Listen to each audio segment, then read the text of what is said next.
I screwed up on a previous Jeep Gladiator mod. Time to correct it.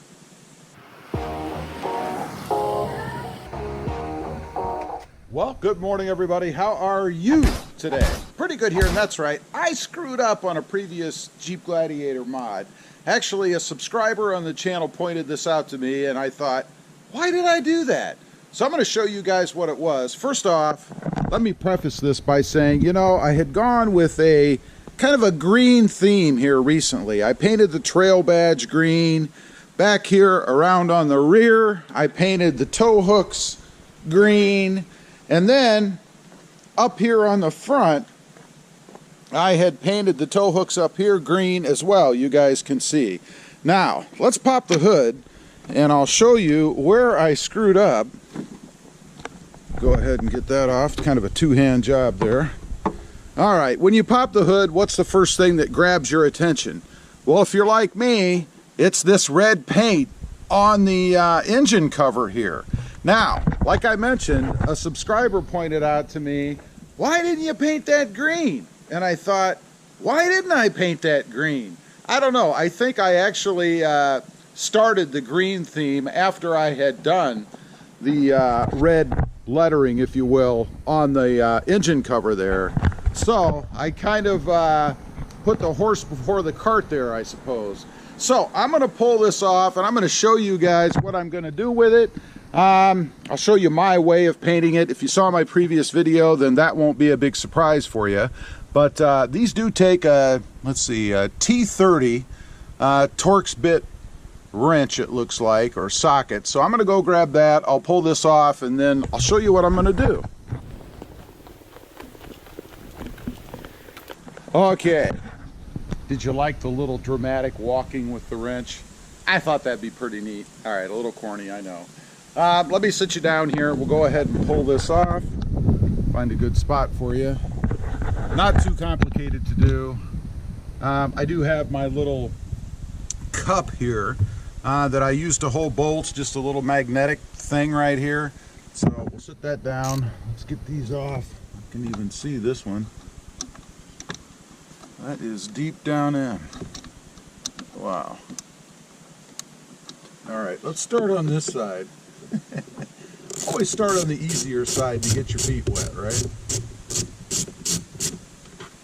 All right, got that one. That was pretty simple. Now, let's see if I can... Okay. Easier to stick it down in there first, I suppose.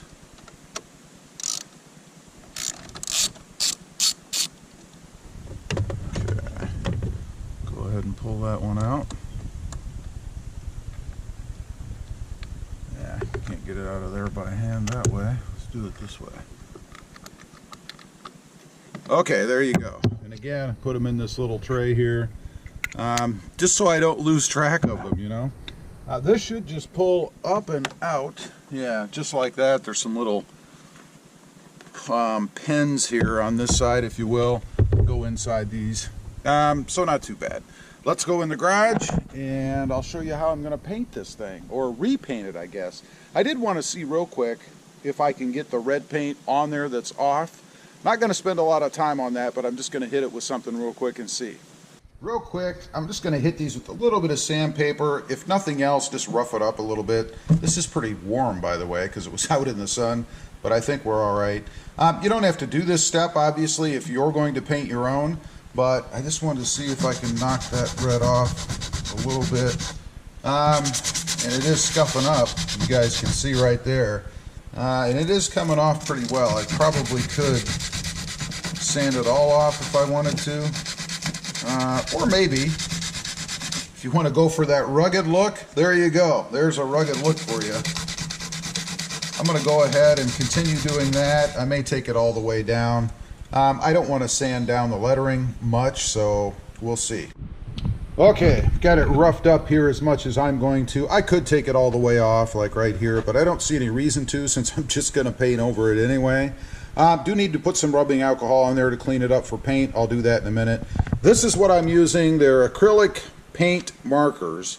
They work really well. I gotta say, it wasn't difficult to get the paint off, but it didn't just come right off, so that's good. There'll be a link for these down below if anybody's interested. They come in a ton of different colors, you can see. These are the two that I have to choose from.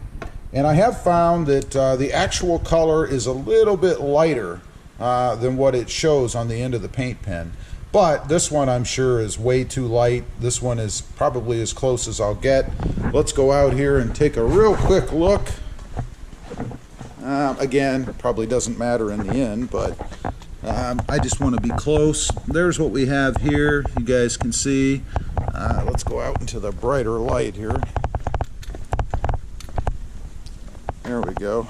Get my shadow out of the way. There's what we're going to end up with, I think. That's the darker of the two. And the other is this one, and you can see it's way too light, so we're not going to go with this one.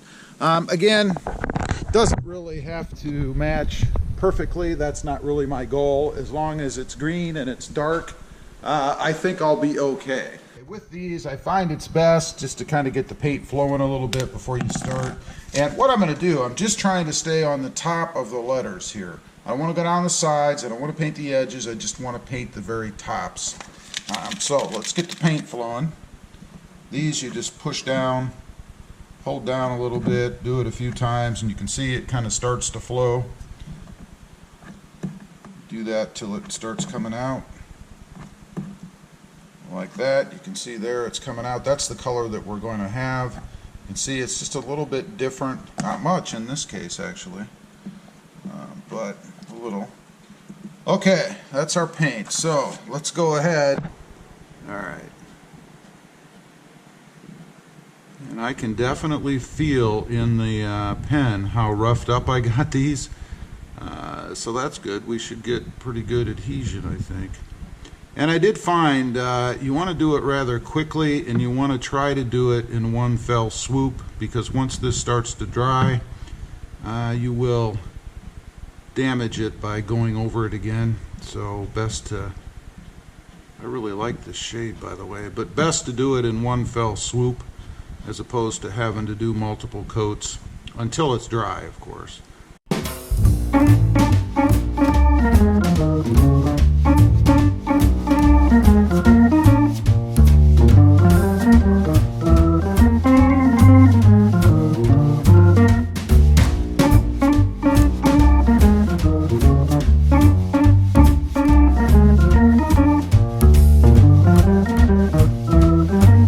Okay, that's it. We're gonna leave it dry, and I'll come back on in a few minutes. I'll show you what the finished product looks like, but that'll give you an idea of what it looks like wet.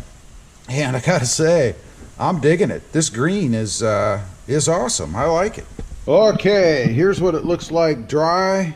I gotta say, I am digging that. Much better look than before, I think. Really glad that it was brought up and I went with this green. Now, let's go outside and put this thing back together. See if I can manage to carry everything. Okay, turn that light off.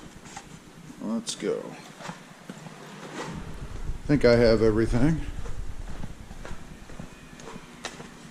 Then we'll take a look at it under the hood, obviously. So let's go ahead and reopen everything here. Stick this thing back on here.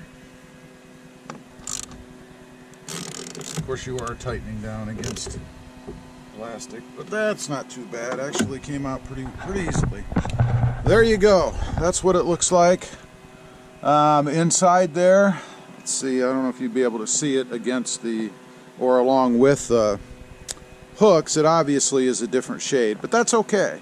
You're never going to see the two of them together anyway, unless you're driving around with your hood open. So I think it looks pretty darn good. I am happy with it. I do love the way that it looks. I may touch it up a little bit if I need to, but I will say the paint did hold up really well when I had the red on there, so no issues there. Anyway, leave a comment down below. Let me know what you think. Do you like it? Is it worth doing? I think so. Just one of those little personal touches, a little aesthetic mod under the hood. Also, real quick, if you're interested, check out my other channel. It is Rob Motive, all about my 2020 Toyota Tacoma back there. Don't forget to click that notification bell so that you don't miss out on any upcoming videos. And do me a favor, smash that subscribe button on the way out. Thanks for watching. Stay safe out there. Bye.